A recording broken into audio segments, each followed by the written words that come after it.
Ya, saya ingat tahun berapa ya? 99 saya kira. Dengan Arif Budiman di Canberra, dia bilang sama saya, "Dek, jangan terlalu sering deket-deket sama Celi. Itu orang murtad tuh."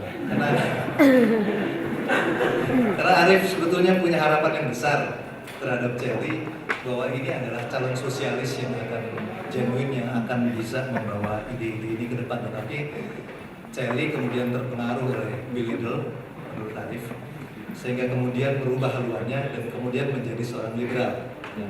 Sebagai ekonom saya sebetulnya sama sekali tidak punya kesulitan, karena justru sebagai ekonom kita jarang sekali bisa bertemu dengan political scientist yang punya pemikiran kepercayaan kepada mekanisme pasar. Banyak kasus kita kebetulan berkesempatan untuk bekerja sama-sama. Dan saya tahu saudara Celi itu nggak mengerti mengenai topik itu, tetapi dia bisa menggunakan logikanya sehingga kemudian endapnya kira-kira kurang lebih sama. Nah, hal yang menarik adalah ketika kita berdua berdebat mengenai climate change, ini terjadi Desember 2007. Perdebatan ini sangat panjang lebar, ada kira-kira 1 jam sampai 2 jam, dan tidak ada satupun di antara kita berdua yang sebetulnya mengerti mengenai topik itu. Jadi setelah panjang lebar, kemudian saya bilang sama Celi, kenapa kita nggak tanya sama ahlinya? Karena kita sebetulnya nggak tahu ini penyebab dari emisi ini apa.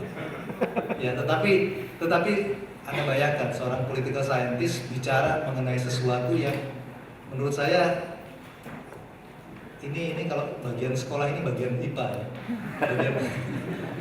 Bagian IPS ini nggak akan bahas mengenai hal seperti ini. Saya ingat kalau nggak salah surat terbukanya yang pertama kali dibuat di email, kemudian juga di Harian Kompas kalau saya nggak salah sebagai iklan, itu menyatakan bahwa soal kalah menang ini sebetulnya jawaban Celi kepada Bill Liddell, Profesor Bill Liddell, karena Bill Liddell itu begitu khawatir. Dia bilang Celi ini sudah gila, apa nggak bisa dinasihati lagi, karena dia mau jadi presiden, dia nggak tahu dia siapa sih, dia bukan siapa-siapa kok mau jadi presiden. Dan kemudian jawaban Celi adalah kalah atau menang itu tidak relevan, tetapi bagaimana kemudian kita memberi penyadaran kepada sebuah generasi bahwa kesempatan atau sikap untuk menyampaikan sebuah aspirasi politik adalah sesuatu yang sah, sesuatu yang legitim.